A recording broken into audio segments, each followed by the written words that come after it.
Pues, pues vamos a dar por inicio. Muy buenas tardes tengan ustedes. Gracias por acompañarnos en esta segunda jornada a 20 años del 9/11. Mi nombre es Mario Ábrego y fungiré como moderador de la mesa número 6, titulada El Estado Islámico, Tendencias y Patrones del Terrorismo Contemporáneo, en donde nos acompañarán tres expertos, el candidato doctor Alfonso Aragón Camarena, los maestros Francisco Franco Quintero Mármol y Gerardo Rodríguez Sánchez Lara. Pues para dar inicio a los trabajos de este panel, me permitiré presentar al primero de nuestros ponentes. Francisco Javier Franco Quintero es maestro en Inteligencia y Seguridad por el King's College London y es licenciado en Ciencias Políticas y Administración Pública por la Universidad Iberoamericana.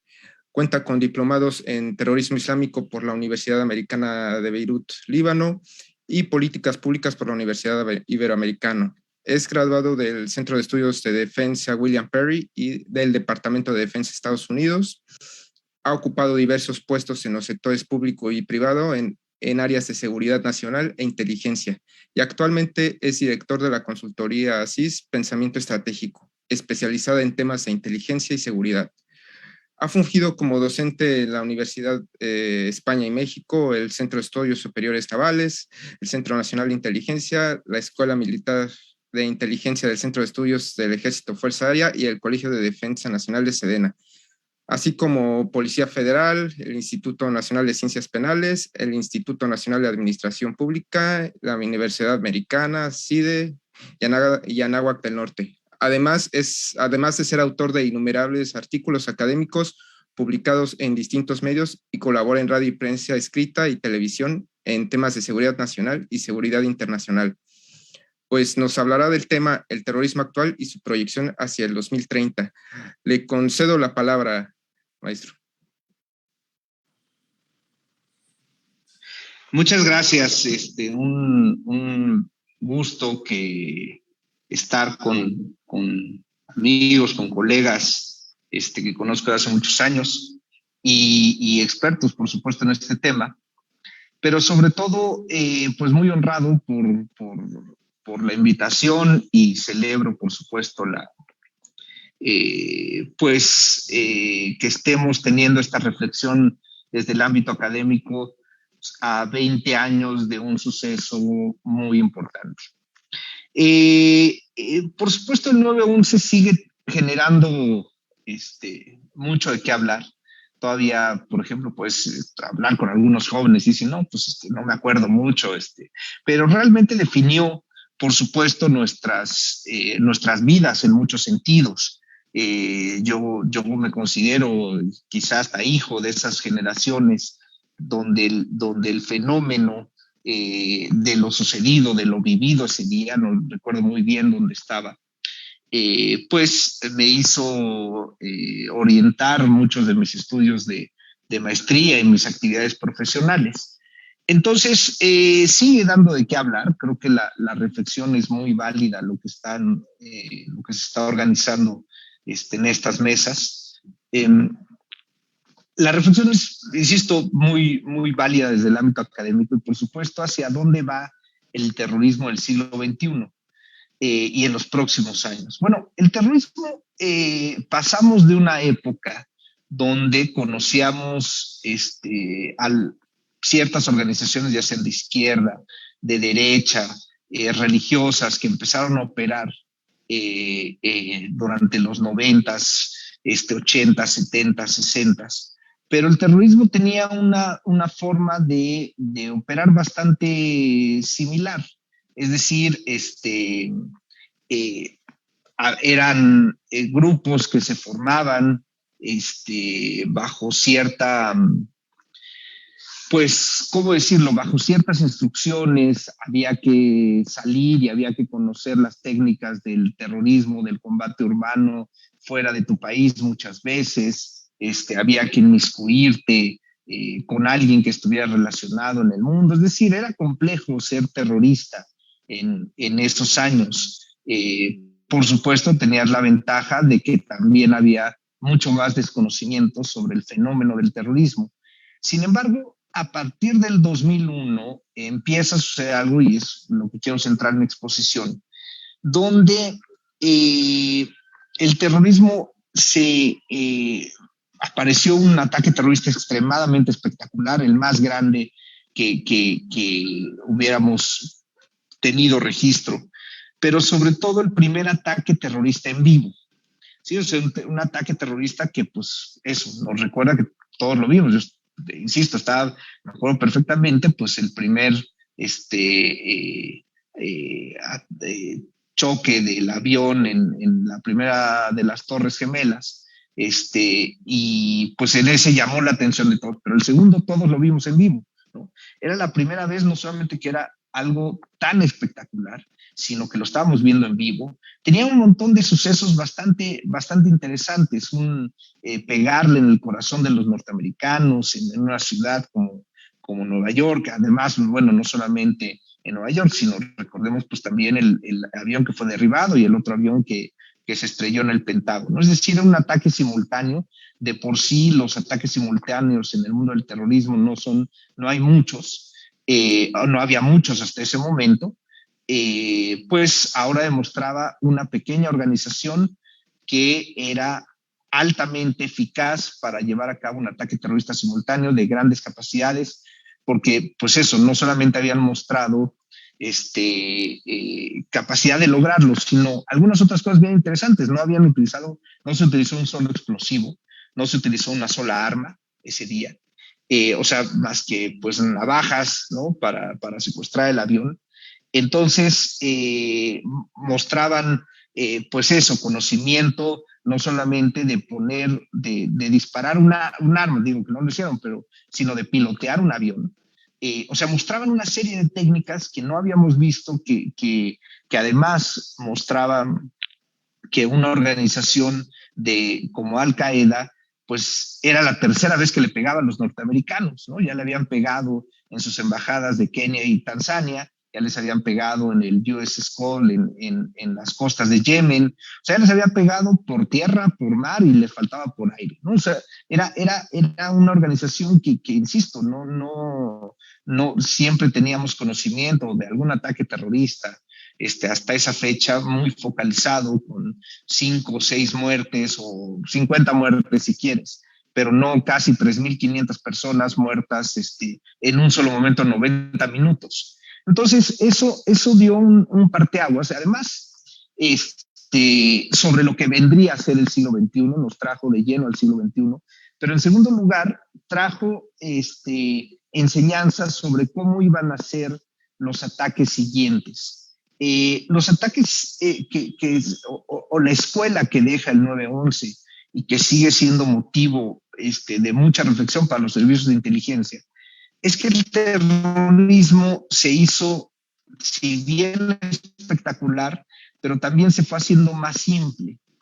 Así como en el 9/11, pues no se utilizó un artefacto explosivo, no se utilizó AR-15, SACA-47, o sea, fue complejo en su diseño, pero muy simple en su ejecución. Y el siglo XXI iba a conocer esta clase de ataques terroristas que cada vez son más simples. Recordemos los hermanos Tsarnaev en Boston, utilizando una olla express calentada a muchísima presión, o tan simple como ponerle gasolina a tu automóvil y salir a atropellar a una multitud, como fue en Niza, en Francia. Es decir, y esos ataques terroristas se hicieron extremadamente eficaces. Eso lo fuimos descubriendo posterior al 9/11. Entonces, una primera enseñanza, que el terrorismo se hizo simple, siempre por supuesto tenía un grado de simplicidad, pero no de esa forma tan o sea, recordemos el terrorismo de los 60, 70, la OLP, por ejemplo, secuestrando aviones. La idea era secuestrar el avión, llevarlo a algún lugar seguro, pedir el rescate y de ahí salir. No, esto era, pues lo secuestro y me estrello ese día. Habían mostrado alto nivel de conocimiento. Si vemos las imágenes de los 19 que atacaron el 9/11, pues fueron realmente gente muy preparada, sabiendo que en pocas horas iban a morir, y muy concentrados. Ninguno perdió realmente ahora sí que no mostró ningún ánimo de arrepentimiento o de nerviosismo. Entonces eran altamente entrenados, algo muy eficaz. Otra cosa que creo que nos sigue hacia el terrorismo, que nos deja esas lecciones de tendencia, es que después del 9/11, Al Qaeda se simplificó muchísimo en su forma de operar. ¿No? Recordemos artículos que salían en esta revista de Al Qaeda Inspire, donde decía prácticamente Bin Laden era de ya no vengas porque se da el 9/11 y se da todavía una marea de gente queriéndose ir a Afganistán a entrenarse para aprender las técnicas terroristas. Pero estrictamente, pues Bin Laden, lo que parte de la enseñanza era de su organización era trabajemos en red, o sea, no vengas para acá, no aprendas esto, sino lo único que tienes que hacer es agarrar un cuchillo y clavárselo al primero que veas, ¿no? Esa clase de simplificación hizo que fuera mucho más difícil combatirlo, porque el enemigo no estaba concentrado en un lado, y eso lo seguimos viendo hasta el día de hoy, ¿no? Los llamados lobos solitarios, inspirados o contagiados por pues lo que sucedió, ¿no? Y la simplicidad de los actos, creo que pues bueno, yo creo que una de las grandes lecciones a mi juicio, una de mis hipótesis es que en este siglo XXI probablemente iremos viendo menos organizaciones terroristas y mucho más lobos solitarios, ¿no? La idea es que sea un individuo quien conduzca el ataque terrorista y probablemente dejemos de ver estos ataques terroristas espectaculares como fue el 9/11 y veamos cosas mucho más sencillas, pero igualmente letales, y que, por supuesto, pues nos ponen de cabeza insisto, instancias de inteligencia, de fuerzas del orden, etcétera, que combaten esto. Yo creo que otra tendencia que siguió dejando esto fue que las organizaciones terroristas generalmente, y eso tiene que ver con unos eventos recientemente, es que las organizaciones terroristas tenían una forma de funcionar bastante simple, es decir, por células. Recordemos a las enseñanzas de Carlos Marighella y entonces en el Brasil, entonces hay que funcionar por células y las células tienen que pasar a la clandestinidad, etcétera. Trabajar desde, no como lo decía el Che Guevara, ¿no? De la periferia al centro, sino todo lo contrario, ¿no? Ser mucho más urbanos, estar aquí, desde aquí operar. Sin embargo, lo que mostró también Al Qaeda, si bien una parte es una simplificación y una parte en la construcción de los lobos o el fortalecimiento de los lobos solitarios, que eso es algo que es, es un problema muy importante del terrorismo en el siglo XXI. Lo segundo es que insisto que las organizaciones terroristas antiguas tenían una forma de operar, o de izquierda, por ejemplo, tenían una forma de operar muy similar, muy jerárquicas, etc. Y generalmente, si tú te pones a analizar, el terrorismo nunca había ganado, nunca había obtenido ninguna victoria, su objetivo político no lo habían logrado, ¿no? ETA no logró separarse, el Sendero Luminoso tampoco, o sea, no lograban alcanzar su objetivo político final, que era imponerle una voluntad a su adversario.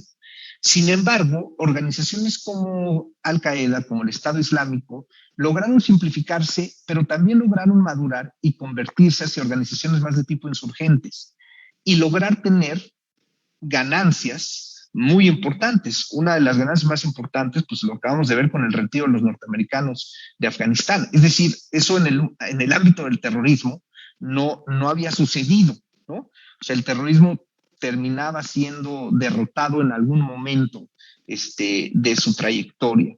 Pero estas organizaciones mostraron que era posible hacerlo vía los lobos solitarios, pero también hacerlo vía con la lógica de los 60s y 70s de grandes masas de contingentes peleando contra otros. Insisto, ya pareciéndose más a una organización insurgente, que es lo que yo creo que son, por ejemplo, el Estado Islámico, Al-Qaeda, porque tienen capacidad de acceder al poder. Y pues lo han logrado, ¿no? Y transformarse, insisto, traer métodos antiguos, métodos nuevos, pero lograr algo que ninguna otra podía haber podido lograr, que era alzarse con una victoria política contundente contra su adversario. Entonces, esos son, a mi juicio, creo que los dos grandes temas que tenemos en los próximos años por venir.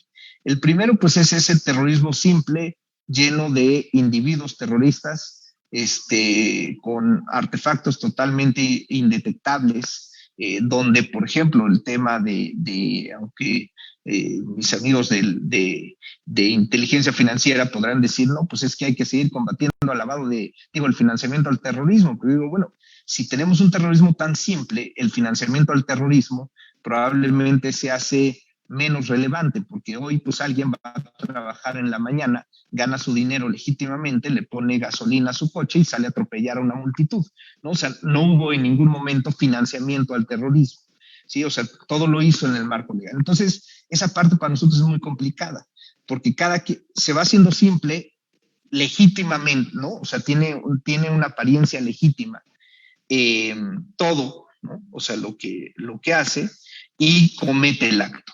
Pero la segunda es que las organizaciones, si bien se han simplificado, también han mostrado, los talibanes son un claro ejemplo de que manteniendo cohesión, manteniendo órdenes de batalla muy jerarquizadas, manteniendo eso, vas a lograr al final del día obtener probablemente el éxito. O sea, ese es como ese gran mensaje que queda y producto de la salida de los norteamericanos, y que por supuesto tiene mucho mensaje para organizaciones terroristas que pensaban de no, pues hay que trabajar cada quien por su lado y hacerlo cada quien, ¿no? O sea, los talibanes están dando el ejemplo de mejor reúnete, mejor trabaja en conjunto y probablemente, o sea, sea un grupo mucho más masivo y probablemente alcanzarás tu objetivo al final del día. Son creo que dos cosas, insisto, que no van muy relacionadas, pero es esas tendencias que estamos viendo del terrorismo del siglo XXI y que por supuesto, a mi juicio, son muy relevantes quizá para entender el fenómeno, la complejidad del fenómeno. Y nada más el tercer punto con esto cerraría, es que el 9/11 nos dejó una lección que hoy tenemos que seguir tomando en cuenta, que es antes del 9/11, nuestro conocimiento sobre las organizaciones terroristas era pues relativamente limitada, en el sentido de que pensábamos que el terrorista era de alguna forma, era algún ahí loco por ahí que se unía a este grupo de otros locos y de repente hacían un ataque terrorista. Pero el 9/11 nos dejó pues eso, que había que entender al terrorista no solamente que no era un loco necesario, o sea, un loco en el sentido amplio de la palabra, sino tenía capacidad de desarrollar estrategias, que no era un tipo que venía de la pobreza y entonces por eso abrazaba la causa terrorista, ¿no? Bin Laden no era pobre. O sea, un montón de cosas que nos hizo tener que adentrarnos al fenómeno del terrorismo mucho más, de forma mucho más profunda, a entender las causas del terrorismo, a entender por qué el terrorista no nace, sino se hace, a entender el fenómeno de radicalización, que es el fenómeno que antecede al terrorista. O sea, el terrorista no aparece un día y es terrorista, sino primero es radical. Pero hay que entender que hay un proceso del fenómeno de la radicalización. Y eso no lo entendíamos, o al menos no de forma tan contundente, quizá con investigaciones tan profundas como las hay hoy. Fenómenos como que pues tu nacionalidad, o sea, el terrorismo no está ni en la religión que profeses, ni en los sitios de internet que visites, sino es una idea que está en la cabeza y que no se combate tan fácilmente, ¿no? Cuando Bush decía la guerra contra el terrorismo, pues era algo difícil de entender, porque es como le voy a hacer la guerra a una idea en la cabeza, ¿no? O sea, no es un enemigo identificable. Todas esas cosas las tuvimos que ir aprendiendo post-2001. Hoy en día creo que son más que nunca relevantes seguir regresando esos viejos libros, o bueno, esos libros del 2000 a la fecha que se han creado esas investigaciones para entender la complejidad de un fenómeno que, si bien no es un fenómeno global en todos los sentidos, si bien no es nuestro primer problema a nivel internacional, incluso a nivel nacional, pero sí es un problema muy tan complejo que por supuesto lo hace bastante grave, ¿no? Y que amerita por supuesto esta reflexión académica tan importante como la que hoy tenemos el día de hoy, ¿no?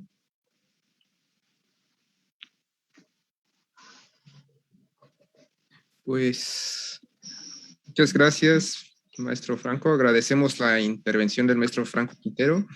Muy interesante de lo que ha comentado, que veremos posteriormente. Y pasamos a la segunda disertación de este panel, a cargo del candidato doctor Alfonso Aragón Camarena. Es licenciado y maestro en Relaciones Internacionales por la Universidad Nacional Autónoma de México, maestro en estudios sobre política internacional y cuenta con una especialidad en estudios sobre no proliferación de armas de destrucción en masa en California, Estados Unidos, por el Middlebury Institute of International Studies. Es candidato a doctor en Ciencias Políticas con orientación en Relaciones Internacionales por la UNAM, egresado del Centro Regional de Estudios de Contraterrorismo del Sudeste Asiático, el Instituto de Diplomacia y Relaciones Exteriores en Malasia y el Centro de Estudios sobre Defensa Hemisférica en Washington, D.C., en los temas de terrorismo, contraterrorismo y delincuencia organizada. Ha fungido como profesor, instructor y conferencista en las instituciones educativas y de educación superior de mayor prestigio en México, así como para diversas instituciones de seguridad y defensa en Latinoamérica. Cuenta con más de 15 años de experiencia como docente y tiene diversas publicaciones. Actualmente es profesor en la Facultad de Ciencias Políticas y Sociales de la UNAM. Y nos hablará en esta ocasión de las tendencias estratégicas del terrorismo contemporáneo y su impacto en la seguridad global. Profesor, concedo la palabra. Muchas gracias, licenciado Abrego. Caray, pues primero que nada, muy buenas tardes tengan todos y todas ustedes. Qué gusto tener la oportunidad de pues conversar, intercambiar ideas y experiencias, análisis, pues igual que como lo mencionó en su momento el maestro Franco, con amigos, con colegas, expertos sin duda en la materia, quienes recurrentemente nos damos cita en estos foros, pues para continuar conversando de este tema pues tan particular y a la vez tan complejo como parte del gran esquema de la seguridad internacional que hoy nos ocupa en el siglo XXI. Celebro también pues el hospedar este evento al Centro de Relaciones Internacionales de la Facultad de Ciencias Políticas y Sociales en la UNAM, y por supuesto también muy agradecido por todo el trabajo que desempeñan nuestras compañeras en materia de redes. Me refiero a Ceci, a Patti, a Tina, sin cuyo trabajo pues este tipo de eventos resultaría imposible. Agradecido por ese apoyo, y pues en el ánimo de continuar con nuestros debates, me voy a permitir comenzar con algunas reflexiones al respecto de las tendencias del terrorismo contemporáneo. Algunas de ellas ya las tocó muy oportunamente el profesor Franco. Yo quisiera simplemente comenzar de entrada con un contexto que nos habla de dónde está parado el terrorismo en este momento en particular. Y si nosotros regresamos en el tiempo y analizamos cuál era la proyección de cómo estaría el planeta en el 2025, había características que pues obviamente estamos viviendo y que pues seguramente seguiremos viviendo de aquí a 4 años, donde se nos decía que probablemente íbamos a encontrar una economía globalizante, una demografía muy discordante a nivel planetario, nuevos jugadores en el ajedrez mundial, mucha escasez pese a la cuantía y creciente potencial para el conflicto. Estas eran ideas recurrentes sobre cómo se pensaba que podía ser el planeta en el 2025. Obviamente un un planeta con un sistema multipolar en ascenso, China, India y otros jugadores pues haciendo un esfuerzo importante para alcanzar la hegemonía ya no nada más regional, sino proyectarse hacia el ámbito global. Y no se podía dejar pasar o no se podía omitir en este análisis el papel que los actores no estatales iban a jugar. Y no nada más que iban a jugar, sino a la creciente actividad que iban a desarrollar a nivel planetario, cosa que estamos viendo hoy en día. Dentro de este marco es donde quisiera yo centrar algunas de las reflexiones que les quiero proponer en la mesa. Y la primera tendencia dentro de todo este marco es una quizás muy lamentable, y esa es que no tenemos todavía una definición mundialmente aceptada de terrorismo. Es decir, pese a que este ya es un tema de larga data, no se ha logrado generar un consenso alrededor de una definición.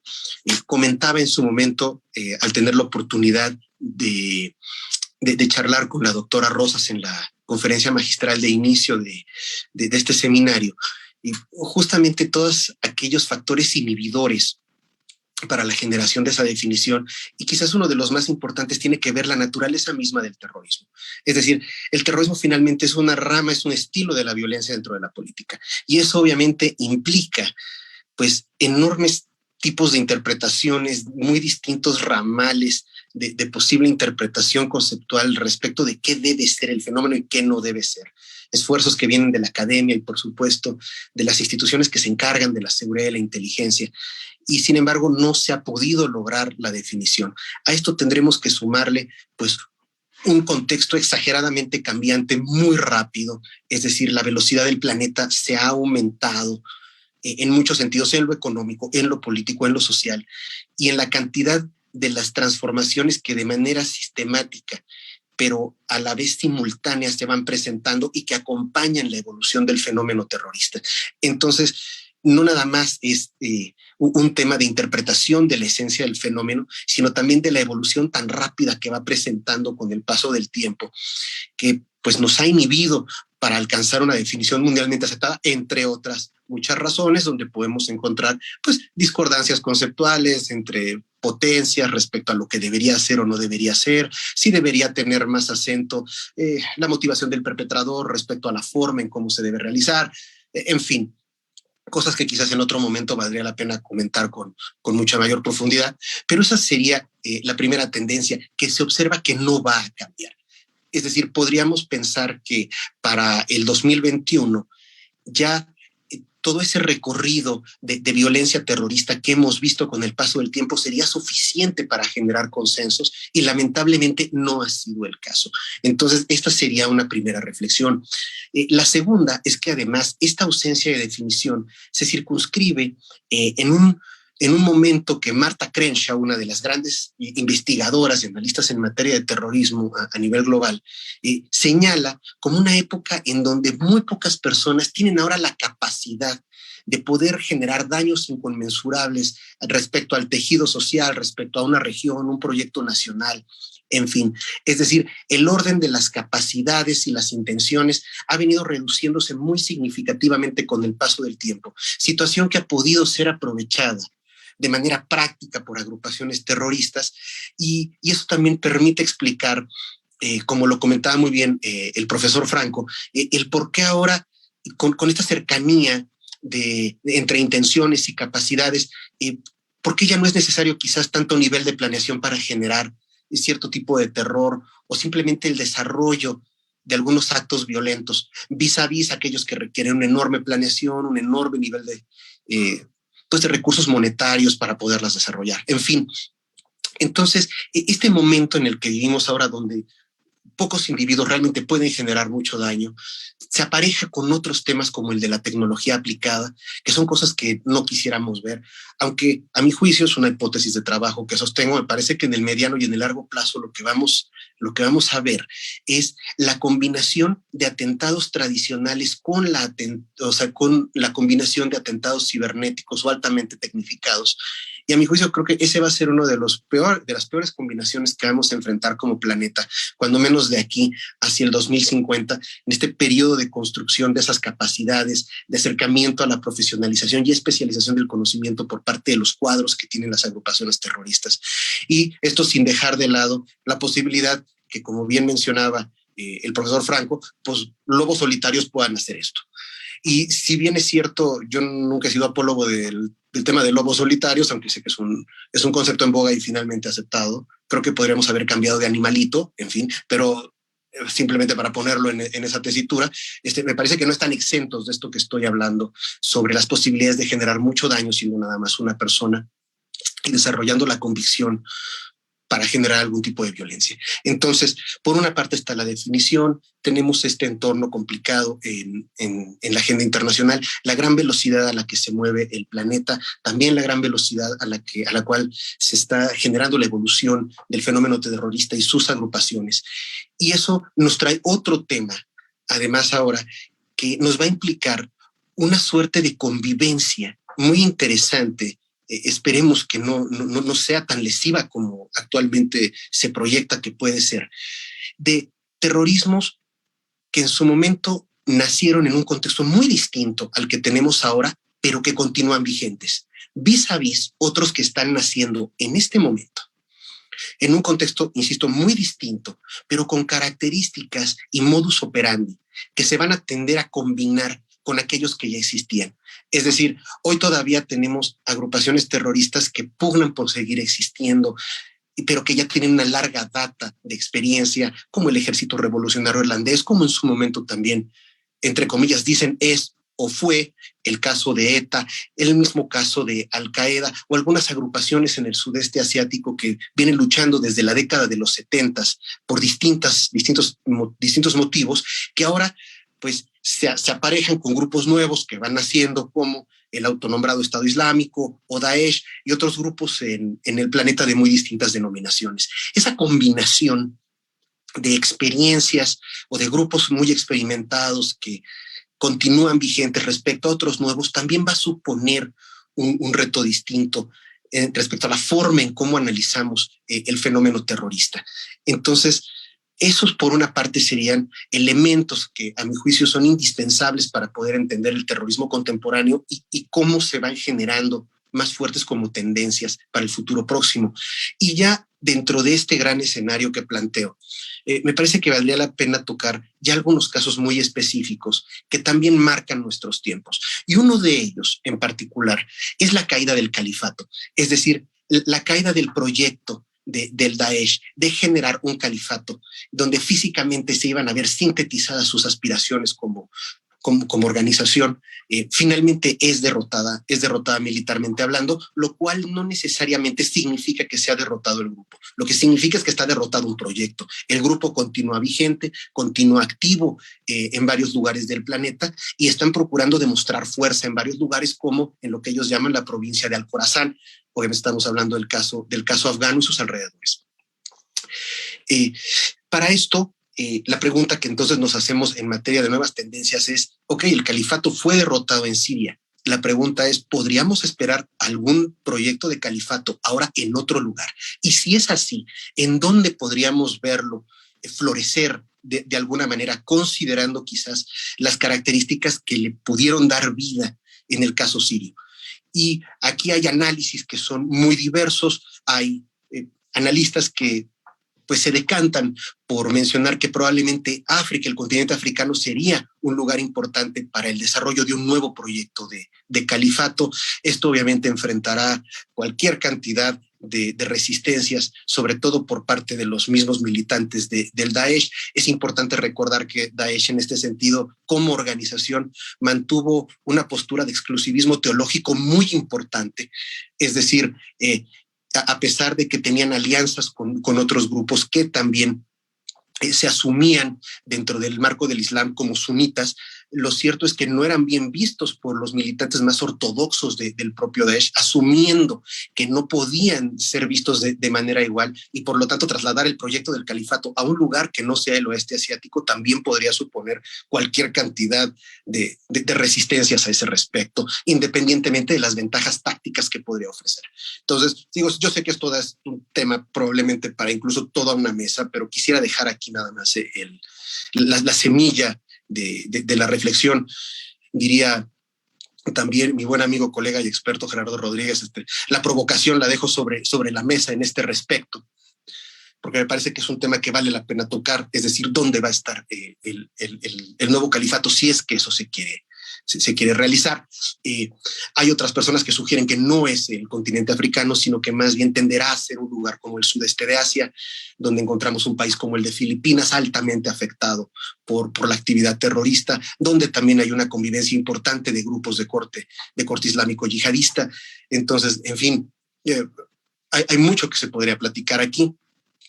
Y otra cosa que también viene del tema de la caída del califato, es el tema que no nada más se dio por esos efectos, sino que ya teníamos desde antes, que es el retorno de combatientes. El retorno de combatientes a sus lugares de origen después de una campaña militar obviamente va a traer retos importantes a cada una de las naciones, y cada una de ellas ha tratado de responder como su legislación le permite o consideran que debe ser respecto a su interés nacional.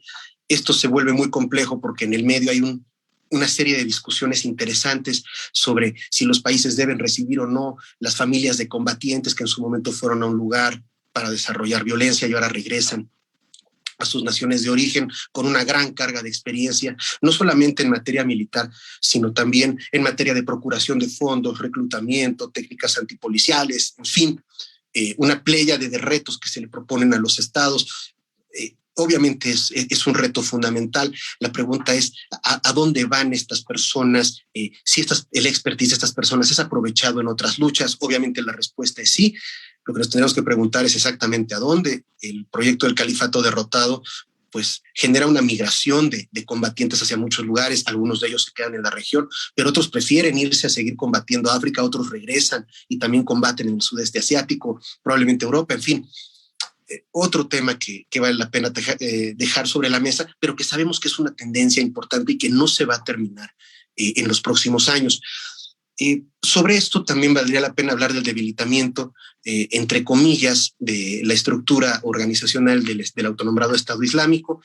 Y digo entre comillas porque curiosamente, aunque el proyecto del califato está derrotado, vemos una provincia de Al-Khorasan muy activa. El tema de los talibanes en Afganistán también propone una nueva lógica analítica sobre qué debemos percibir o no, y sobre todo hacerlo desde el punto de vista de la localidad. Es decir, si en Afganistán, por ejemplo, y perdón que nada más deje la provocación, ojalá tengamos más tiempo de platicarlo, el retiro de los Estados Unidos también tiene que suponer un cambio de narrativa para los grupos de carácter local. ¿A qué me refiero? A que la antigua lógica era de hablar de enemigos cercanos contra enemigos lejanos. El problema es que si el enemigo lejano ya no está presente en la localidad, ¿de qué manera se justifica el desarrollo de la violencia en términos locales? Y ese tipo de lógicas nos tiene que llevar a otras consideraciones analíticas sobre cuáles son los factores potenciadores e inhibidores de la nueva narrativa, no nada más para la generación de reclutamiento, sino para la modificación de la condición estratégica del propio país respecto a cómo lo ven los terroristas en sus relaciones con los demás. Entonces, me parece que hay mucho que se puede hablar de esto. Obviamente se involucra el tema de los talibanes, las condicionantes geopolíticas de la cercanía con China, el papel de Rusia, los Estados Unidos que se están retirando y el resto de países que comparten problemáticas comunes, en este caso el terrorismo, que es el que nos ocupa. Y por último, me gustaría dejar algunas otras provocaciones, algunos otros temas de debate. Al-Qaeda sigue estando vigente. Obviamente es una organización que no ha sido derrotada, mermada sin duda por la muerte de Bin Laden hace ya algunos años, pero que continúa demostrando un enorme grado de resiliencia. Como bien decía el profesor Franco, siguen desarrollando operaciones que adaptan a la realidad que les a la realidad que les corresponde. Sigue vigente la estrategia de las 1000 cortadas, es decir, ya no ganar por nocaut, sino ganar por puntos, si me permiten esa expresión propia del box. Y esto finalmente nos deja ver otros elementos que son igualmente importantes, que se generan como tendencias en el marco del terrorismo contemporáneo. ¿Como cuáles? Bueno, pues el cambio de los blancos duros a los blancos blandos. Y este tipo de cosas las vamos a seguir viendo seguramente con el paso del tiempo, no porque estemos exentos de un ataque con altísima espectacularidad, sino también simplemente porque el planeta ahora coopera más en estos aspectos. Hay mucha mayor comunicación entre las instituciones que se encargan de la seguridad. Obviamente siempre puede mejorar, pero finalmente el mundo está mucho más interconectado hoy que lo que estaba interconectado hace 30 años. Y esto nos debería también llevar a otro tipo de reflexiones al respecto. Y finalmente, de todo esto que hemos comentado muy rápidamente, y para no excederme también en el uso de la palabra y del tiempo que me fue asignado, hablar del futuro también nos remite a ver las grandes proyecciones planetarias, y me refiero a grandes proyecciones de aquí, no al 2030, me refiero al 2045, al 2050, en fin, más adelante.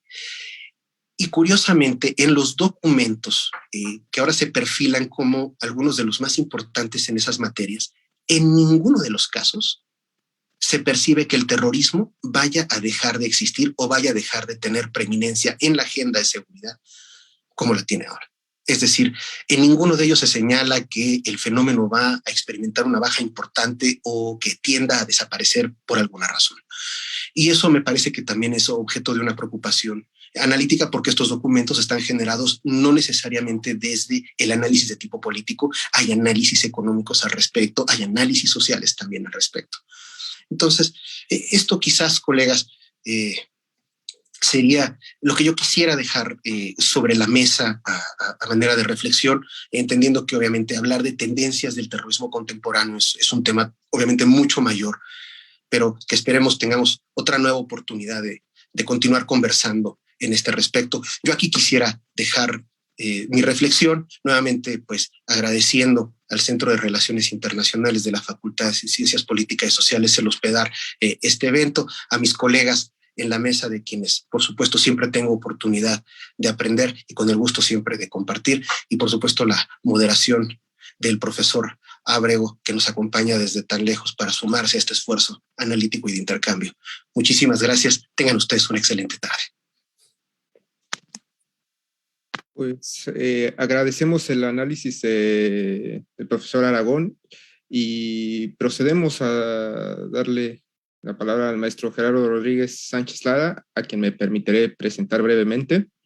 Es miembro del colectivo de análisis de la seguridad con democracia, conocida como CACEDE, profesor de terrorismo y seguridad nacional en cursos de posgrado en Centro de Estudios del Ejército y Fuerza Aérea, Instituto Nacional de Administración Pública, de la Universidad Iberoamericana, de la Universidad de las Américas Puebla, consultores, y la Universidad Nacional Autónoma de México.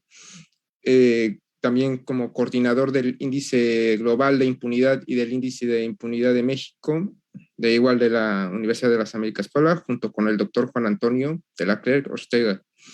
Ha fungido como conferencista en instituciones como el Woodrow Wilson Center en Washington, D.C., la Universidad de la Defensa Nacional de Austria, el Colegio de Armas para la Defensa en Francia, el Centro de Estudios Superiores Navales de México, el Colegio de Defensa de México y la Escuela de Inteligencia para la Seguridad Nacional. En el ámbito académico, has fungido como profesor en materias referentes a relaciones internacionales, seguridad nacional e internacional, así como en instituciones académicas de educación superior de alto nivel en el país.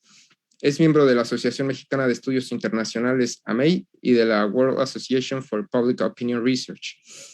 En el sector público se ha desempeñado como coordinador general de educación y divulgación en la Procuraduría Federal del Consumidor, director general adjunto en la Oficina de Presidencia de la República, así como asesor de la Cancillería y en la Comisión de Relaciones Exteriores de la Cámara de Diputados, así como entre otros puestos. Pues a continuación analizará el tema de características del terrorismo contemporáneo y su proyección estratégica. Maestro, tiene usted el uso de la palabra. Muchas gracias, Mario. Aprecio mucho la invitación del Centro de Estudios Internacionales, de la Facultad de Ciencias Políticas y Sociales de la UNAM. Y por supuesto, agradecer por la coordinación y la organización de este evento al doctor Genaro Beristán y por supuesto también a mi amigo y queridísimo colega Alfonso Aragón. Saludo también con mucho respeto a Francisco Franco, colega, profesor de varias instituciones civiles y militares. Gracias, Mario. Yo preparé un par de temas que creo que son, me pidió que hable de las características del terrorismo contemporáneo y su proyección estratégica. Déjenme empezar por el tema de la proyección estratégica y después de las tendencias globales. Ya mis dos colegas me ayudaron a hacer la tarea, ya hicieron un recuento de muchos de estos temas. Yo creo que el tema que a mí más me preocupa es el conflicto por el liderazgo de los movimientos islámicos transnacionales, en concreto Al-Qaeda y el Estado Islámico. Probablemente con la recuperación del gobierno del Estado afgano por parte del Talibán, Al-Qaeda pueda reorganizarse. Creo que es muy importante. Al-Qaeda no ha perdido a un miembro de su comando, que es al-Zawahiri, cosa que el Estado Islámico sí perdió, al califa Abu Bakr al-Baghdadi. Y el Estado Islámico está en un proceso de reorganización como le tocó a Al-Qaeda cuando matan al Zarqawi y a Osama Bin Laden, por supuesto. Entonces, el Estado Islámico, y sería la segunda tendencia, el Estado Islámico se está regionalizando. Es la misma estrategia porque tiene el mismo padre que es Al-Qaeda. Entonces, ante la pregunta de Alfonso de hacia dónde vendrán los futuros califatos, yo creo que sí hay una muy alta probabilidad que pueda ser el sudeste asiático. Primero África. Yo creo que la probabilidad de la presencia del Estado Islámico en la frontera entre Egipto y Libia es muy alta. Está mucho más cerca de Siria, que fue de ahí donde salieron expulsados por la operación militar de Rusia y de Estados Unidos. Sin embargo, el sudeste asiático, las islas del sur de Filipinas, donde en su momento Al-Qaeda quiso crear un Estado Islámico y el Estado Islámico trata de hacer un califato, puede ser una zona natural donde se puede realizar. También Indonesia, son cientos de islas las que forman a Filipinas e Indonesia, y son de difícil acceso y de control por parte de los gobiernos centrales, y la comunidad musulmana es muy grande, y si pensamos que solamente el 1%, nada más calculemos 1% de la comunidad musulmana, que es maravillosa, y eso pero también creo que hay que decirlo, la religión del Islam es una religión preciosa. Hay un refrán que te dice, lo mejor que te puede pasar es tener un amigo musulmán. Yo lo tengo, mi amigo, el doctor Mohamed Badin El Yatui, con el que hemos compartido más de 5 años en la universidad. Uno aprende lo precioso que es su religión y que pocos son los que se radicalizan, ¿no? En este sentido, el Estado Islámico ha logrado con eficacia quitarle a Al-Qaeda el liderazgo en algunas organizaciones regionales, como es Boko Haram, como es Al-Shabaab, como es Abu Sayyaf en Filipinas, como es Jamaat al-Islamiyya en Indonesia. Entonces, será interesante ver esta lucha entre Al-Qaeda y el Estado Islámico. La otra gran tendencia es que vivimos en la época del terrorismo en la era de las redes sociales, ¿no? Los terroristas magnifican el mensaje de terror en la mente de otras personas a nivel internacional y global. Creo que, bueno, por supuesto, los atentados del 11 de septiembre se trasladó el mensaje a través de la televisión y la radio y el internet, ¿no?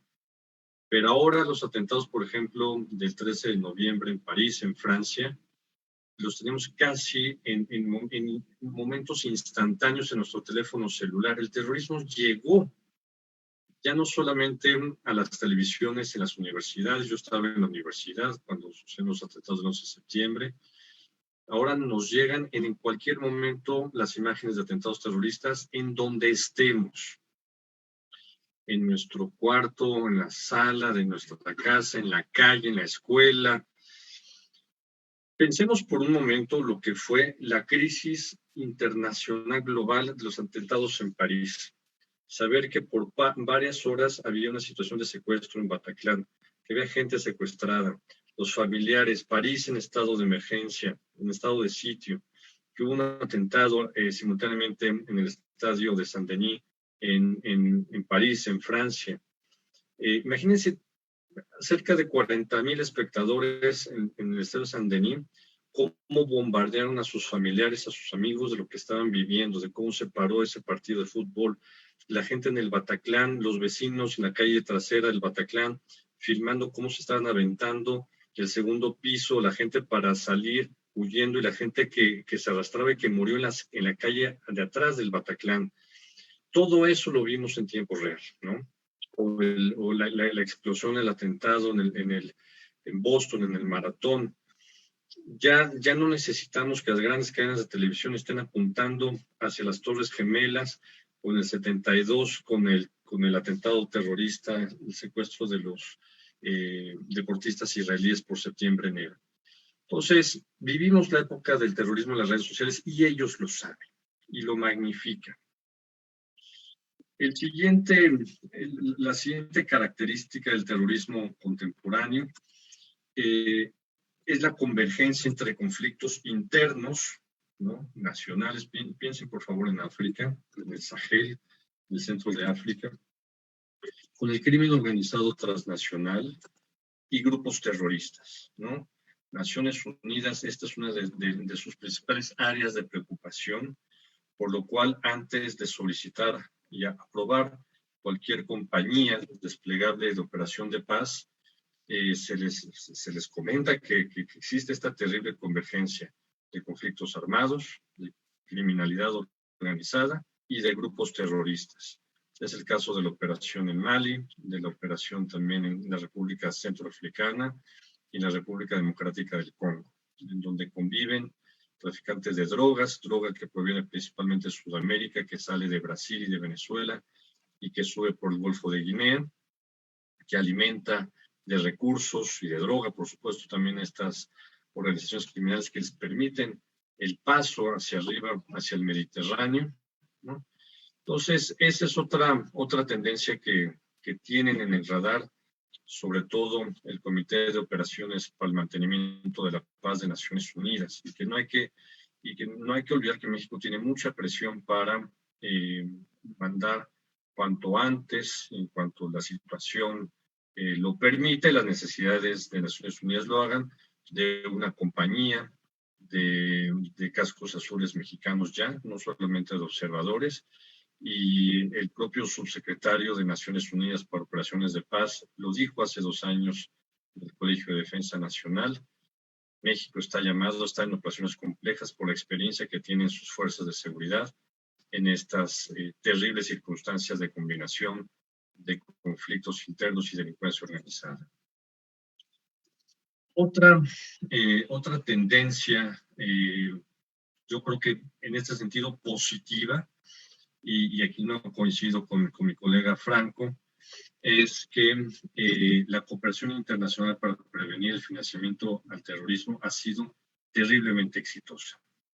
El Grupo de Acción Financiera Internacional, que se desprende de mandatos de los años 90 del G7, que posteriormente la Organización para la Cooperación y el Desarrollo Económico lo ha hecho un estándar, que son las 40 recomendaciones para prevenir el lavado de dinero y el financiamiento al terrorismo. Las 4 recomendaciones principales en materia de terrorismo han creado una presión muy interesante a los ministerios de finanzas para que se bloqueen, presionen a su sistema financiero, a sus bancos, para que no se utilicen los sistemas financieros nacionales e internacionales para el blanqueo de dinero que puede ir a algunas organizaciones terroristas. Por supuesto, el financiamiento al terrorismo, las acciones que realizó Estados Unidos y los países europeos para cortarle el financiamiento a Al-Qaeda fue fundamental. El jeque Osama Bin Laden ya no podía vivir como príncipe en las montañas de Pakistán, frontera con Afganistán, ni tenía ya la capacidad de financiar a otros grupos terroristas regionales en el mundo. Entonces, el financiamiento del terrorismo sí fue una parte sustancial para el debilitamiento de Al-Qaeda por más de una década, ¿no? Por supuesto que el financiamiento del terrorismo nos preocupa en las grandes organizaciones terroristas regionales como Hamas o como Hezbollah, ¿no? Pero nos interesa también que el Estado Islámico en su momento en Siria y en Irak no recibiera recursos y ni sus filiales en otras partes del mundo, en África y el sudeste asiático principalmente. Entonces, las unidades de inteligencia financiera en el mundo, creadas por este acuerdo del GAFI, su segundo mandato es ese. Para el caso de México nos parece muy, muy lejano el tema, ¿no? Y sí lo es. La agenda de financiamiento contra el terrorismo para la UIF en México pues es menos del 5% de lo que ocupan de tiempo los analistas de esta entidad, ¿no? La siguiente característica que yo veo del terrorismo contemporáneo es que se mantendrá, a pesar del retiro de Estados Unidos en Afganistán, seguirá estando en la agenda nacional de riesgos de países como Estados Unidos, como Rusia, y de varios países europeos, como Reino Unido, como Francia, ¿no? No decaerá este interés por prevenir que sucedan actos terroristas importantes o que surjan grupos terroristas en su territorio. Rusia está muy preocupada del terrorismo islámico en el centro de Asia, sobre todo el terrorismo que puede fortalecerse en Uzbekistán. El movimiento islámico de Uzbekistán tuvo momentos históricos de enlace con Al-Qaeda y después con el Estado Islámico. Vemos uzbecos que son detenidos en atentados terroristas en Europa, en Medio Oriente, en África. El terrorismo que está latente, por supuesto, y el Reino Unido que resintió atentados de Estado Islámico orgánicos y organizados por grupos y células con enlace orgánico directo con el comando del Estado Islámico en Siria y en Irak, y por lobos solitarios. Entonces, Estados Unidos, ya el presidente Biden dijo, hay que enfocar más las baterías, el pensamiento estratégico para ver la confrontación en varios frentes que se tendrá con Rusia y con China, y dejar de tener esta obsesión contra el terrorismo. Pero hay más de 40 instancias en las 17 agencias de inteligencia de seguridad nacional de Estados Unidos dedicadas al tema de terrorismo, ¿no? O sea, entonces, esta agenda no va a bajar porque porque las instituciones existen dentro de las secretarías y departamentos de los Estados Unidos, siguen teniendo presupuesto y seguirán ejerciendo presión interna y externa. Yo creo que la otra gran tendencia del terrorismo va a ser el tema del ciberespacio, ¿no? El ciberespacio, este espacio de dominio que los estados tratan de controlar de manera a veces insuficiente, es un espacio que es el único espacio creado por los seres humanos, que no tiene un origen natural, y que está evolucionando en términos muy rápidos, ¿no? Las legislaciones en materia de ciberseguridad son mucho más lentas de cómo va avanzando la cibercriminalidad. Hay que separar lo que eran antes los hackeos, de lo que es ahora la cibercriminalidad y lo que es el ciberterrorismo, ¿no? Por supuesto que ahorita lo que más vemos es cibercriminalidad. Los últimos datos de empresas del sector financiero indican que México ya es el cuarto país de origen de ataques cibernéticos criminales que tienen origen en seres humanos, no en robots, en bots automatizados. Entonces, los ciberataques provenientes de grupos terroristas puede ser una realidad porque no se necesitan grandes recursos para cometer ciberataques, teniendo un joven con capacidades tecnológicas importantes, se pueden cometer ciberataques importantes, ¿no? También los ciberataques pueden ser fuente de financiamiento para estas organizaciones a través de fraudes financieros. Entonces, es un tema que tenemos que tener en el radar. Y vinculado con el tema de las redes sociales, no es menor la capacidad de reclutamiento que tienen los grupos terroristas a partir de las redes sociales. El Estado Islámico fue terriblemente exitoso en esta materia, produciendo videos que se transmitían en YouTube y en otras redes sociales, y obviamente con las acciones que ellos realizaban, pues llegaron a atraer a alrededor de 40,000 yihadistas al Estado Islámico de otras partes del mundo para pelear. Se calculan aproximadamente 3.500 personas de Túnez, aproximadamente 1.200 franceses, 800 británicos, 1.500 rusos, también cientos de uzbecos. Se calcula que aproximadamente 100 estadounidenses estuvieron presentes en Siria y en Irak, y otros 300 tuvieron lazos de comunicación vía redes sociales en territorio de Estados Unidos, según el reporte del FBI del año 2019.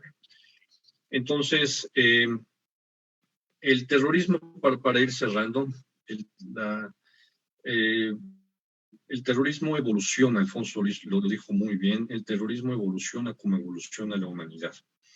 Los terroristas aprovechan los cambios tecnológicos, la evolución de la humanidad, y en este sentido la mala noticia es que el terrorismo seguirá acompañando a los estados, a la humanidad, porque mientras existan seres humanos que se organicen para acceder al poder en donde sea,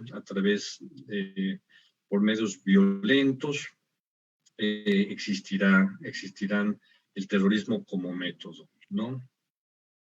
Comparto con Alfonso, no es menor, las agencias de inteligencia en el mundo tienen que seguir analizando el terrorismo clásico de origen político, ¿no? En América Latina seguimos teniendo grupúsculos vinculados con el movimiento revolucionario Tupac Amaru en Perú, el MRTA, con Sendero Luminoso en Perú, que se replegaron a la selva amazónica peruana. El Ejército de Liberación Nacional sigue haciendo actos terroristas en Colombia. La ETA estuvo en un proceso de autodesarme, pero existen todavía carpetas de investigación abiertas y órdenes de aprehensión contra etarras en el mundo, y México está atento de estas situaciones. Entonces, el terrorismo político y el terrorismo religioso seguirán estando en las agendas de las agencias internacionales como Interpol, Naciones Unidas, etc. Seguirá existiendo presión para los países para que no sean el refugio de grupos terroristas para entrenamiento, financiamiento. Eso continuará. Entonces, es una tendencia que continúa. Y por lo tanto, las agencias de inteligencia civiles y militares tienen la responsabilidad de seguir actualizándose en esta materia. Y con esto termino. yo creo que también una tendencia que nos dejó el 11 de septiembre y que continúa es la preparación de las empresas privadas, ¿no?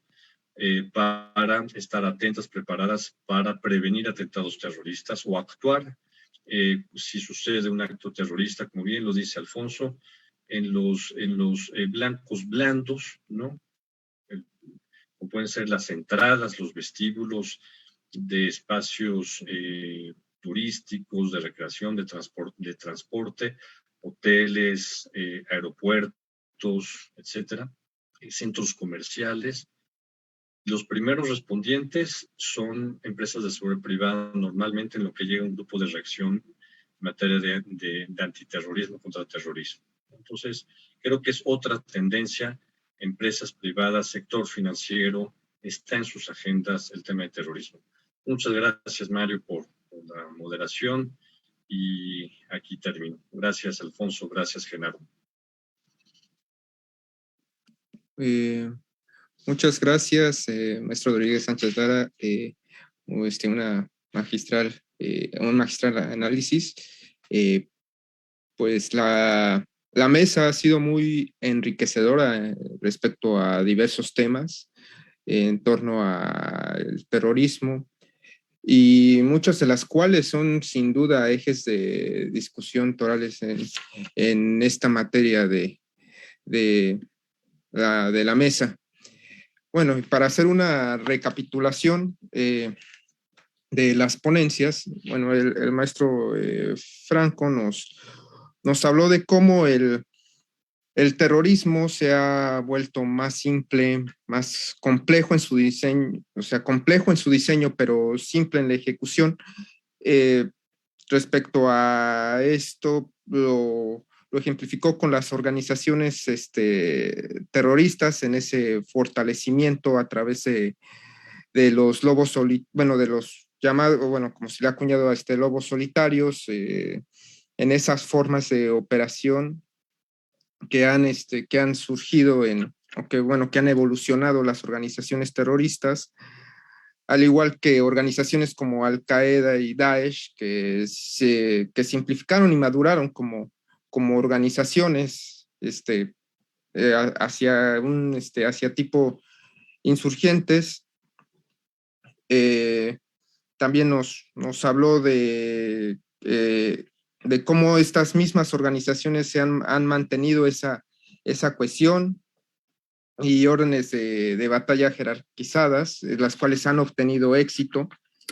Y muy importante que hay que entender de estas organizaciones, y de la selección que nos dejó después del 9/11, que hay que entender al terrorista como ya no solo verlo como esa definición, sino como este fenómeno en que entender al terrorista de que ya tienen esas capacidades, estrategias, de que hay que uno como analista y en materia académica entender las causas del terrorismo, del terrorista que no nace sino se hace, y entender todo el fenómeno que hay detrás, como la radicalización. Nuestro segundo panelista, el candidato doctor Aragón, subrayó la importancia de la definición del terrorismo, que sigue sin existir. Sin embargo, ha habido una creciente y evolución rápida, hablando de las tendencias que han surgido después del 9/11, en la cual ejemplificó que la primera tendencia es que no va a cambiar en el corto tiempo. Sin embargo, en el mediano y largo plazo va a haber una combinación de estos atentados tradicionales con los ataques cibernéticos, el cual se estuvo hablando durante todos estos paneles, y verlo como una tendencia que va a pasar de aquí a 2045, 2050, especialmente igual con los lobos solitarios, y ver esa combinación también de grupos experimentados con los nuevos. Por su parte también explicó sobre dónde se surgirá este posible nuevo califato, después de la derrota, bueno, esta derrota del Daesh en Siria, cuáles serán los lugares en los posibles lugares en los que vayan a establecerse, y así como el retorno de los combatientes en sus países de origen, lo cual significará un reto para la agenda de los estados, así como el tema del talibán, que actualmente se encuentra en todos lados, en ese cambio de narrativa del terrorismo y cómo se irá justificando. Por otra parte, nuestro igual Rodríguez Sánchez Lara nos continuó hablando de estas tendencias, de igual de este establecimiento del califato del Daesh, que se irá regionalizando, y igual supuso igual como lugares el sudeste asiático, en África, que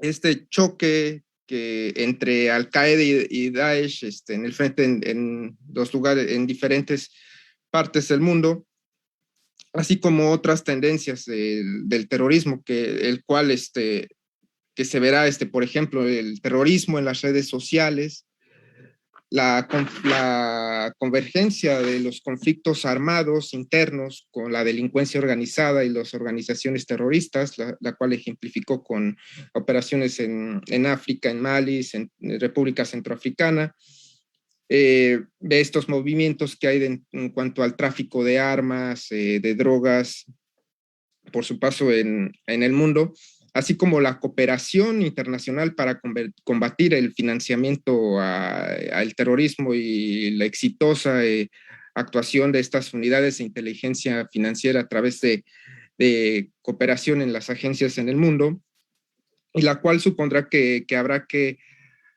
continuar con con este tema por parte de las agencias en el mundo de la Agenda Nacional de Riesgos por varios países, y además de las tendencias que seguirán significando del terrorismo en el ciberespacio, en conjunto o en combinación con la cibercriminalidad. Así que vemos cómo esto supone la evolución del terrorismo en diferentes flancos. Pues bueno, eso fue un poco respecto a la recapitulación de nuestros magistrales, de nuestros ponentes, y ahora pasaremos a las preguntas de nuestro amable auditorio, si es que hay preguntas que han realizado o que realicen a nuestros ponentes. No sé si haya alguna pregunta. Yo tengo unas preguntas, por lo mientras van generando preguntas al respecto. Por ejemplo, esta iría para el profesor Alfonso Aragón. Suponiendo estas tendencias de la evolución del terrorismo en diferentes esquemas igual en la población. Hablaban del problema del retorno de combatientes a sus países de origen, y lo veíamos con el Daesh hace 10 años con la guerra en Siria, todo el problema que significó el terrorismo con el Daesh en respecto a la crisis de refugiados, a esa migración masiva por parte de sirios, y ahora viéndolo con el problema que actualmente que resurgió en Afganistán. ¿Supondría acaso que vaya a una misma tendencia problema de crisis de refugiados, de retorno de combatientes, o igual el mismo grupo talibán, que lo que está pasando actualmente con Afganistán, ahora respecto con la población afgana a una cantidad de países, y que sin duda tiene una vinculación con el terrorismo. No sé qué nos pueda decir, si tenga algunas opiniones al respecto. Gracias. Muchas gracias, Mario. Es un tema muy delicado porque se va a combinar con muy diversos factores.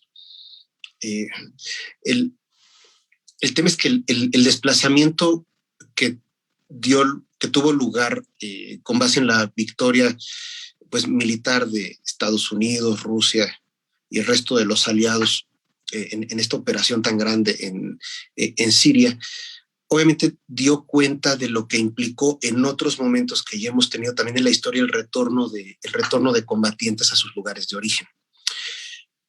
Como comentaba, el primer problema es desde qué visión se percibe el retorno de sus nacionales.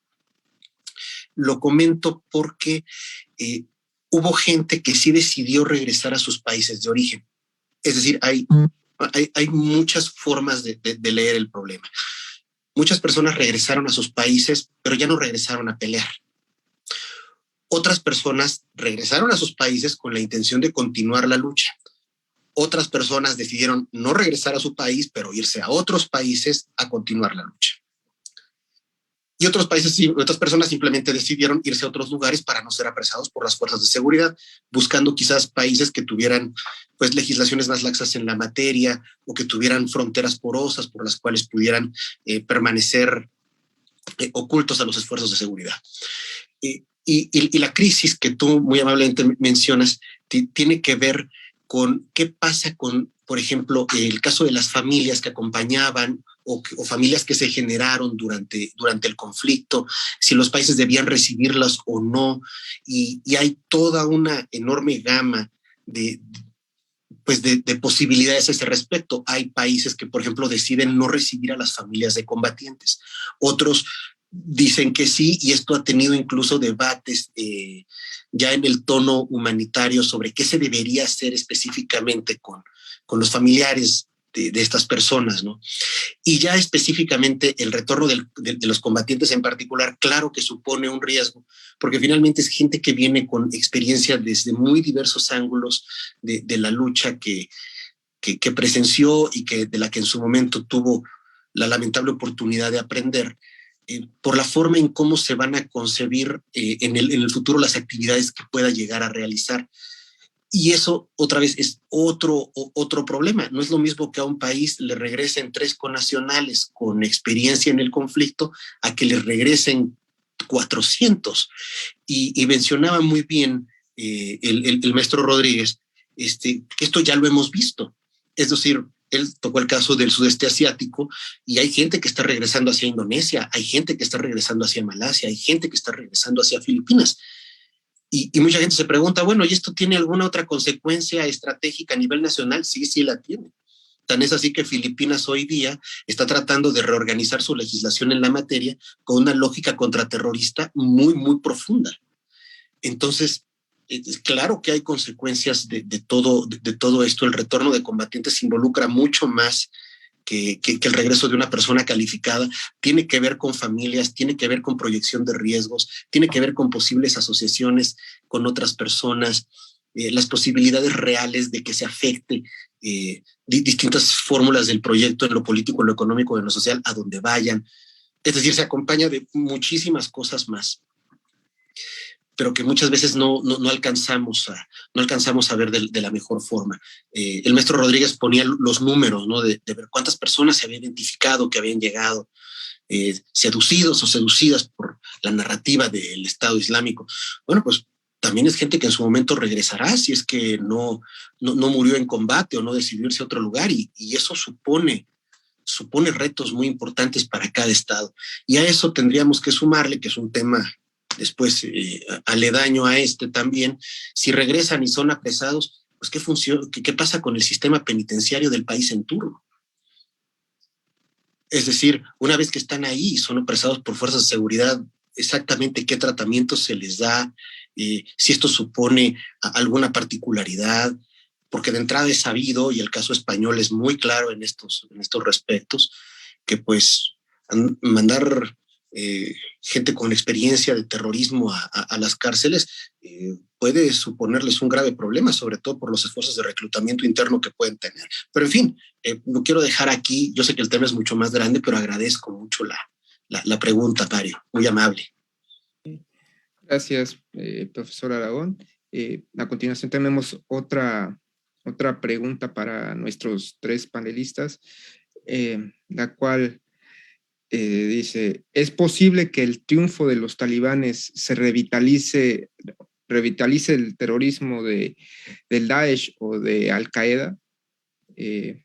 No sé si alguien quiera responder primero.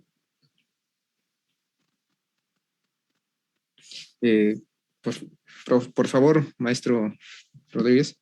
Sí, mira, es la gran interrogante, pero ya tenemos información. El atentado terrorista en el aeropuerto de Kabul se le atribuye y se atribuyeron también al Estado Islámico en Khorasan, ¿no? ¿Qué significa esto? Que sí hay conflictos y puede haber entendimiento, pero creo que sí el Estado Islámico con este atentado quiso romper el pacto que tenía Estados Unidos con el Talibán para la salida de las tropas y de los refugiados que ayudó la coalición de países a sacar de Kabul, ¿no? Entonces, podemos ver estos atentados de desesperación por parte del Estado Islámico de Khorasan, porque, como todo parece indicar, se ha mantenido la relación estratégica histórica entre los talibanes históricos y los nuevos talibanes con Al Qaeda. Entonces, tenemos que tener muy en este contexto esta lucha que hay entre estos dos grupos, ¿no? Que conviven, que viven en las montañas de Pakistán, frontera con Afganistán.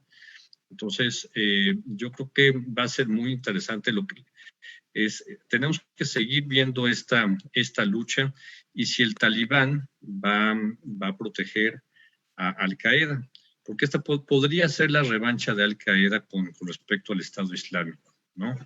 No hay que olvidar, o sea, los talibanes sí es gente que reconoce el apoyo, que reconoce las alianzas históricas, ¿no? Y Al Qaeda se la jugó con Talibán, ¿no? Y su liderazgo. Entonces, habrá que ver eso.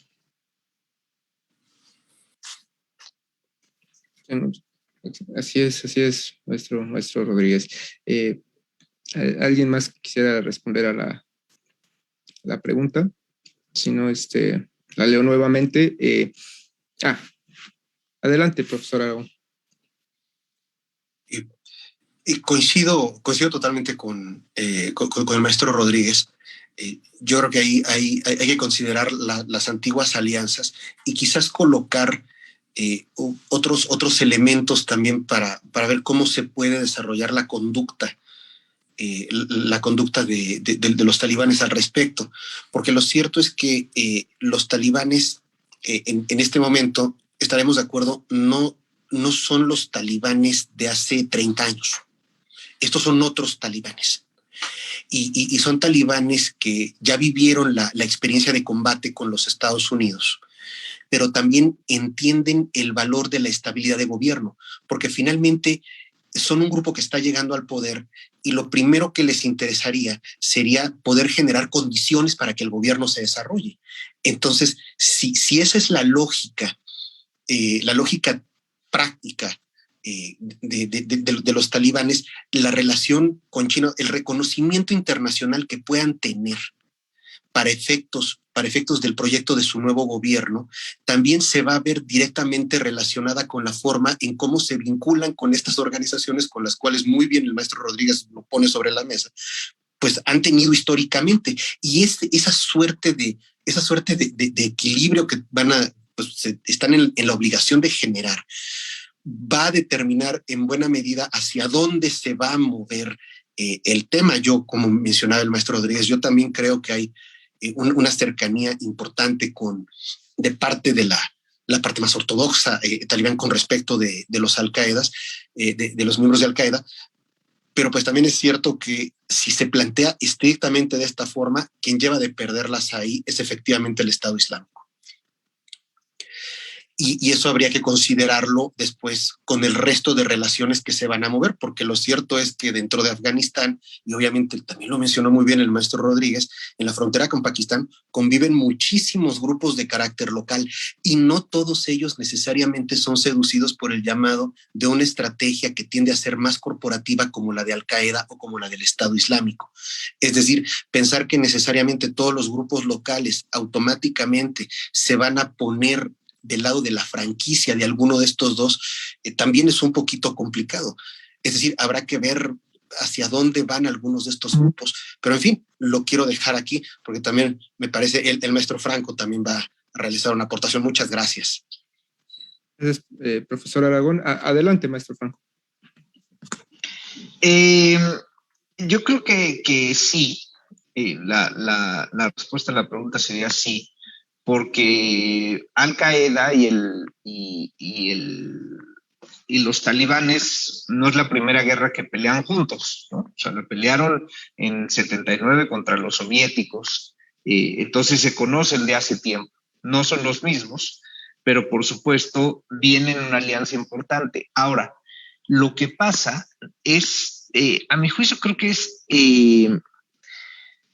el rol de Pakistán, ahorita lo comentaba el doctor Aragón muy ciertamente. A ver, el tema de Pakistán va a ser muy interesante porque Pakistán jugó un juego muy importante, al menos los servicios de inteligencia pakistaníes jugaron un juego muy importante en estos últimos 18 años entre la guerra con talibanes y Al-Qaeda contra los norteamericanos y sus aliados. En esta etapa, ¿no? O sea, y Pakistán jugó, recordemos, ahí agarraron a Bin Laden, había información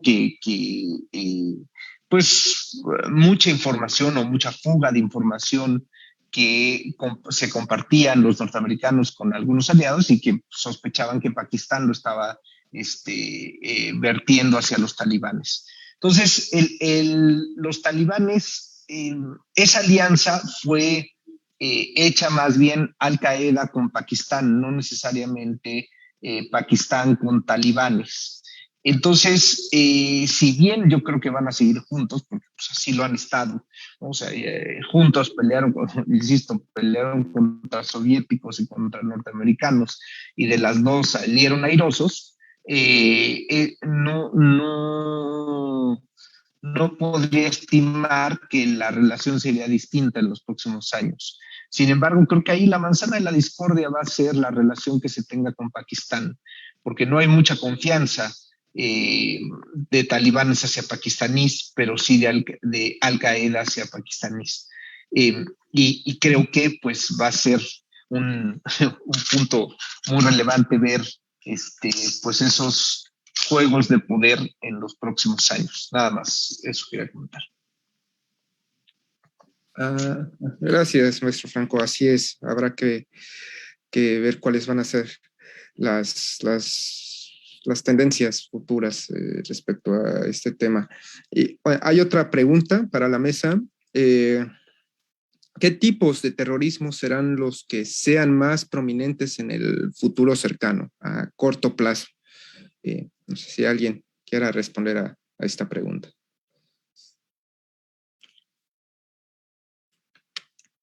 Adelante, maestro Rodríguez. Yo creo que vamos a seguir viendo una combinación de varios tipos de atentados. Como decía Franco, difícilmente, y también Alfonso, difícilmente vamos a ver atentados terroristas de la espectacularidad de los del 11 de septiembre, porque los países tienen también medidas para prevenir este tipo de atentados. Pero tengo que recordar algo. Los terroristas tienen el mismo ingenio que cualquier ser humano, que cualquier artista. Entonces, el chiste de los terroristas es buscar algo que sea espectacular.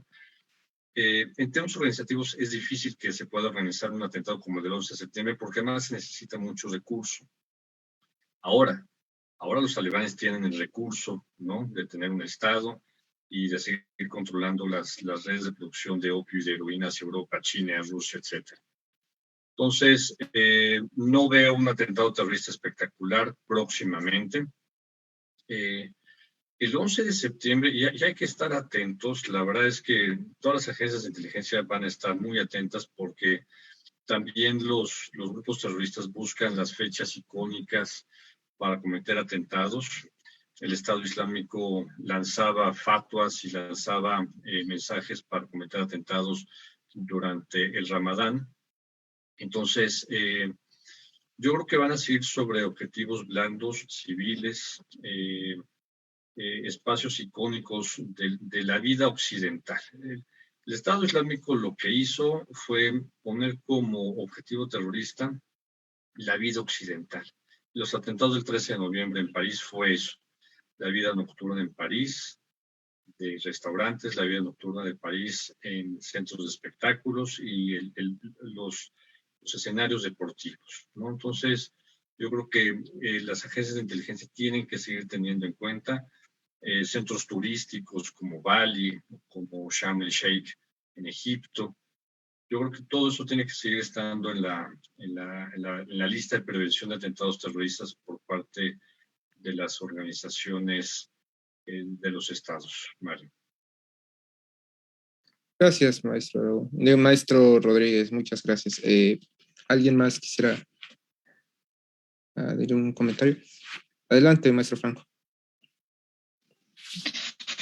Sí, no sé si la pregunta se refería al tipo de ataque o a la ideología detrás del ataque, pero supongamos que fuera de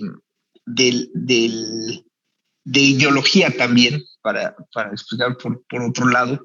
Yo creo que la tendencia sigue, o sea, obviamente las ideologías extremas que han abrazado el terrorismo, la izquierda, la derecha, los étnicos separatistas, la religiosa, incluso los apocalípticos. O sea, todas estas ideologías, insisto, en el extremo. Recordemos que pues eso, o sea, el extremismo puede surgir en cualquier ideología oculto, pero el terrorismo, pues solamente unos pequeños lo terminan abrazando. Yo creo que seguiremos viendo el terrorismo religioso, el terrorismo de izquierda, por supuesto, perdió fuerza a la caída del muro de Berlín, pero tampoco estaba muerta. Pero no debemos olvidarnos, por ejemplo, que el segundo tipo de ataque que le pega a los norteamericanos y que eso es pues un mensaje también para el resto es el terrorismo de derecha. O sea, el terrorismo de derecha pega muchísimo. Es más, tuvimos uno en contra de mexicanos hace poco, hace tan solo algunos años en El Paso, Texas, ¿no? En el Walmart. Es decir, sigue diversificándose, sigue manifestando, no solamente es el terrorismo religioso el que debe preocuparnos, y más en países como latinoamericanos, por supuesto. En México nuestros problemas de terrorismo han estado asociados en toda Latinoamérica, más hacia la izquierda, más hacia la derecha, incluso tenemos ataques de corte religioso, pero pues los pues, si mal no falla la memoria, podría ser solamente los dos de Argentina. Pero entonces, cada región va a tener, hay una tendencia más hacia el terrorismo, no sé, en nuestra región, en qué tipo, aunque en Europa podría ser más la tendencia es el terrorismo religioso. Y un poco respondiendo también qué tipo de ataque veremos, yo insistiré en que el terrorismo simple, fácil, muy focalizado no en cuanto al número de muertes, los ataques siempre son indiscriminados y pues, si te puedes matar a muchos, pues mejor para el terrorista. Recordemos que esa tendencia va a seguir, o sea, el terrorista nunca te va a pegar donde eres más fuerte, sino donde tiene mayor penetración su mensaje, donde eres más vulnerable. Entonces, y insisto, pues de la forma más simple que se le pueda ocurrir a alguien Veamos solamente con el caso de la aviación, ¿no? O sea, la aviación cómo ha tenido que venirse modernizando porque los terroristas se modernizaron, ¿no? Pues antes podías fumar en un avión y subirte una baja, ¿no? Después del 9/11, pues eso no pasó. Antes no te quitaban los zapatos, pero eso fue a partir de que a alguien se le ocurrió meter un artefacto explosivo dentro de los zapatos, ¿no? Tenemos al Underwear Bomber, o sea, tenemos un montón de gente que ha venido haciendo que la aviación tenga que seguir innovando para tratar de entender ese fenómeno. Entonces, así va a ser el terrorismo, no solamente en lo virtual, ni en el plano físico, va a seguir siendo simple para tratar de ser muy efectivo y no ser detectado, ¿no? Gracias, maestro Franco. Profesor Aragón. Muchas gracias. Yo también entendería la pregunta quizás por cómo fue formulada, desde la lógica desde la cual se va a perpetrar el ataque. Coincido con lo que han dicho tanto el maestro Rodríguez como el maestro Franco, pero pasándome a la parte estrictamente del origen o de la tipología de terrorismo, yo creo que todavía veremos durante un largo tiempo terrorismo anclado a nociones de malinterpretación religiosa. Yo creo que esto todavía va a tener una larga data con nosotros. No se percibe que haya un decremento, por ejemplo, de agrupaciones terroristas yihadistas, sino todo lo contrario. Pero me parece de especial preocupación lo que ahorita está analizando Europa en particular respecto al ascenso de extremismos de derecha y terrorismo de derecha. Sobre todo por la forma en cómo se están concibiendo algunos ataques y la forma también en que curiosamente la pandemia y que la pandemia como factor potenciador ayudó a la proyección de algunos de esos grupos. Era muy interesante estudiar el circuito de redes sociales al respecto de cómo grupos de extrema derecha, por ejemplo, promovían el contagio hacia ciertos grupos minoritarios o grupos vulnerables que obviamente no iban o no van de acuerdo con sus intereses, algunos desde el punto de vista de la supremacía blanca, en fin. Yo recuerdo que incluso también hubo comunicados de parte de Al-Qaeda y también de parte del autonombrado Estado Islámico de aprovechar la pandemia, por ejemplo, para la realización de cierto tipo de ataques o simplemente incluso para contagiar gente y cómo asumen dentro de su narrativa esta lógica. Por lo tanto, no veo que eso se vaya a detener, pero me parece que las tendencias más fuertes, cuando menos en materia de tipología, van a ser, como mencioné al principio, el terrorismo anclado a cuestiones, malinterpretaciones religiosas, y el segundo, que va a haber el de derecha. Y como subcategoría, lo que ya habíamos comentado, me parece que los tres ponentes estuvimos de acuerdo en eso, el uso de las tecnologías y del ámbito cibernético para la realización de cierto tipo de ataques, aunque eso lo veremos quizás con más preeminencia en el futuro. Ahora, me parece algo también importante, algo que comentaba el profesor Franco, eso no significa que no existan otros tipos de terrorismo, también me parece que van a continuar, pero no van a tener tanta resonancia o no van a resultar tan importantes para la agenda global como estos que acabo de mencionar, quizás por sus características transnacionales, por el hecho de que se opera en varios países a la vez, cuando hay otros que sabemos que han tendido a ser últimamente más de carácter local, aunque no les quita la posibilidad el poderlo hacer transgrediendo fronteras o implementando mecanismos o estrategias para hacerse de recursos o de simpatías en otros lugares del planeta. Bien decía el maestro Franco, es que el terrorismo de izquierda no está muerto. Pues no, tan es así que lo vemos resurgir en India y no pensábamos que eso fuera a suceder.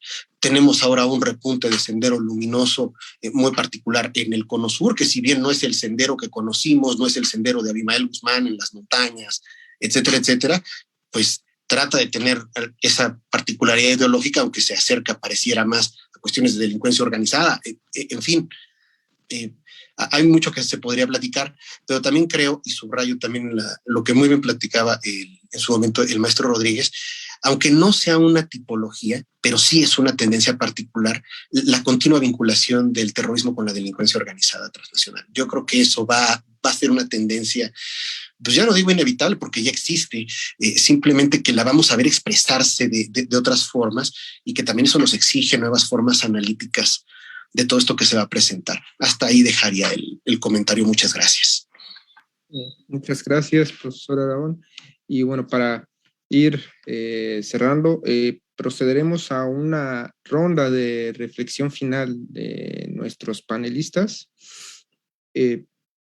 No sé quién le gustaría adherir su reflexión respecto al tema visto en estas tendencias y patrones del terrorismo que ya se explicaron, pero como una reflexión final. No sé si alguien quiera empezar.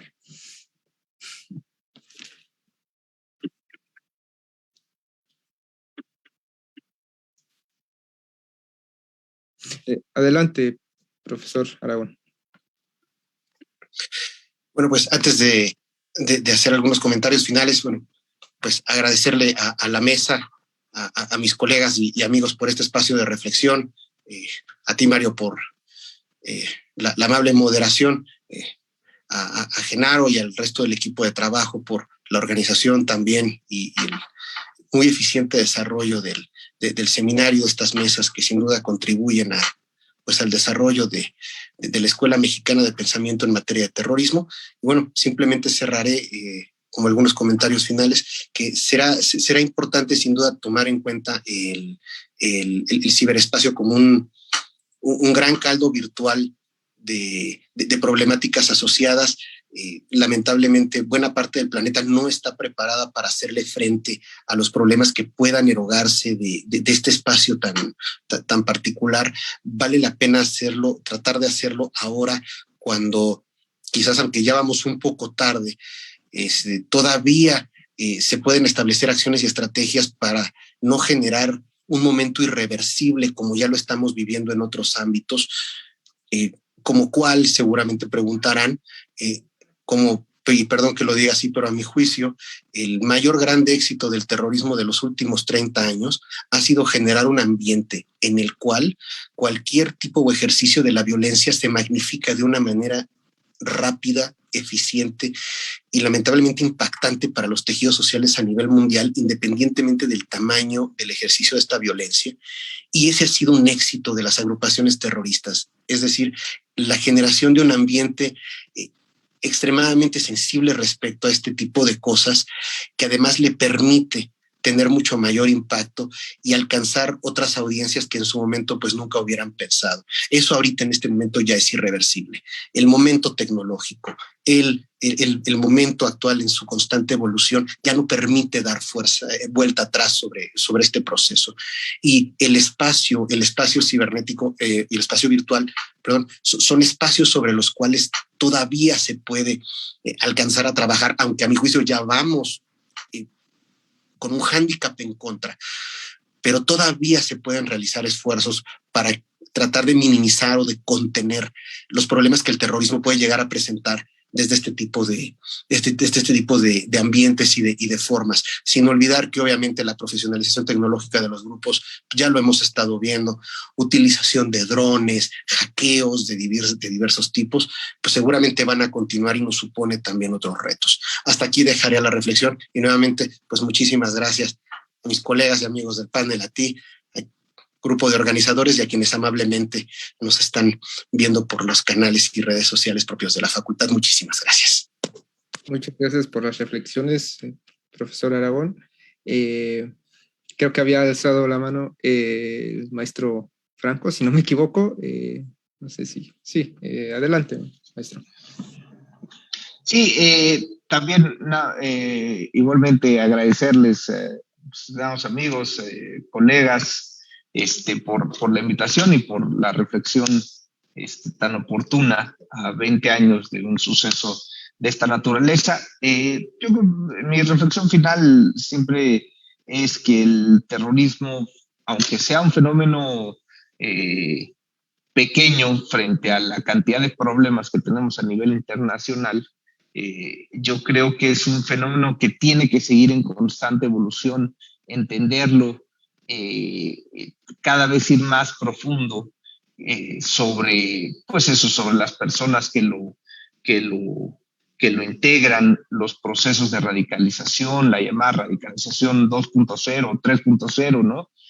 Toda esta que se da en línea, y que acelera la posibilidad de que alguien llegue a convertirse en terrorista. Pero sobre todo, ese estudio tiene que seguir, porque lo más importante creo que en el fenómeno del terrorismo, desde el ámbito que lo estudiemos, ya sea en el ámbito académico o en el ámbito profesional, en los servicios de inteligencia o seguridad, creo que lo más importante a mi juicio es si queremos abordar el fenómeno del terrorismo desde el ámbito de la inteligencia y la seguridad, el día que llegue una persona a convertirse en terrorista, creo que vamos tarde. Ya sea por el medio que haya llegado, por la forma, o inspirado, o contagiado por alguien más, como lo comentaban, en una cárcel, tenido el contacto con el terrorismo, quizá vamos tarde. Lo importante es tratar de ir entendiendo, no hay un solo camino al terrorismo, por supuesto, pero entre más podamos entender ese fenómeno, también vamos a poder ayudar a desradicalizar a estas personas, ¿no? Hay ejercicios muy interesantes en Canadá, por ejemplo, sobre desradicalización, que creo que es lo que tenemos que entender, por supuesto, entender esas tendencias, pero entender también por qué hoy alguien está motivado a unirse, ya sea como individuo, ya sea una organización, y abrazar una causa terrorista. Creo que ahí me gustaría dejar la reflexión final. Muchísimas gracias a todos y un cordial saludo. Gracias por la reflexión, maestro Franco. Maestro Gerardo, quisiera adherir a algo. Muchas gracias.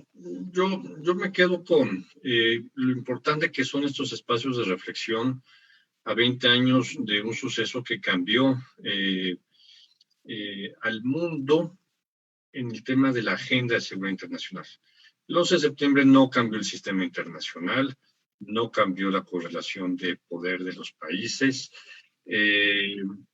Estados Unidos tendrá la agenda de terrorismo después de Afganistán, después de estos 20 años. Entonces, lo importante es la reflexión. Fue un evento muy importante, fue un evento que hay que recordar que murieron cerca de 3,000 personas y que las consecuencias políticas, las decisiones políticas que se tomaron en Washington y en otras capitales tuvieron otros miles de muertos de esta mal llamada guerra contra el terrorismo. Hay que entender que el terrorismo es un tema terriblemente complejo que no acepta afirmaciones totalitarias ni afirmaciones absolutistas, ¿no? Es un tema muy complejo y yo agradezco mucho la invitación de la UNAM y agradezco que Alfonso haya estado con nosotros como gran académico que es ayer en un foro también en la Universidad de las Américas Puebla. Así es que muchas gracias y fuerte abrazo a todos. Muchas gracias, maestro Gerardo. Y bueno, agradezco a los ponentes las disertaciones y estas palabras finales, sin duda relevantes en torno al tema que nos ocupa en este espacio. Invito al amable auditorio a seguirnos acompañando en nuestra siguiente mesa a las 4 de la tarde. Tengan ustedes una excelente tarde. Gracias.